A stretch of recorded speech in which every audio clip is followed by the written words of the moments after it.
Bugünkü buraxılışımı sizin komentarlar əsasında qurmuşam. Xahiş edirəm, bəyənmə düyməsini tıklayasınız ki, bu buraxılışı çox adamın görməsi üçün. Mənə yazırlar ki, niyə rus dilində? Çünki bu beynəlxalq bir proyektdir. Dünyanın 58 dövlətinin nümayəndəsi burada çalışır. Ona görə də rus dilində.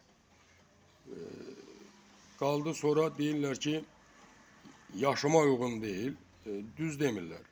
Elə mənim yaşıma uyğundur.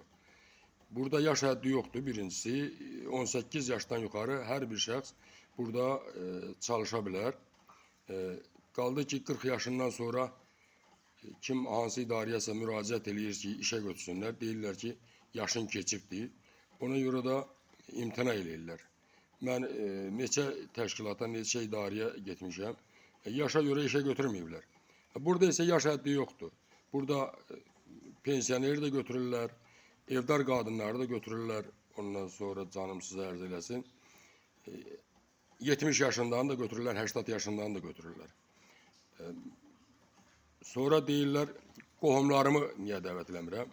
Qohumlarımı dəvət eləmək üçün gərək qohumlarım da rus dilini bilərlər. Qohumlarım rus dilini bilməyəndən sonra onların bu proyektdə çalışması mümkündür. Sonra əlaqə saxlamaq üçün demişdim ki, nömrələrinizi qoyun. Nömrələrini qoyublar, zəng eləyirəm, cavab vermirlər. Heç mənim o nömrə qoymağınıza ehtiyac yoxdur. Öz telefonunuzda Telegram proqramı açın. Telegram proqramını açandan sonra mənim profil şəklimin altında Telegrama keçid var. Ora tıklayın, ondan sonra keçin Telegram kanalına. Orada mən sizə dəvətnamə göndərəcəm. Dəvətnamədə məsələn gündə 2 dəfə seminar olur. Saat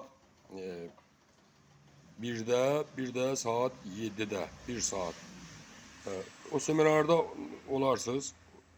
Seminarda hər nə sualınız varsa verə bilərsiniz. Bütün suallarınız cavablanacaq. Diqqətinizə görə çox sağ olun.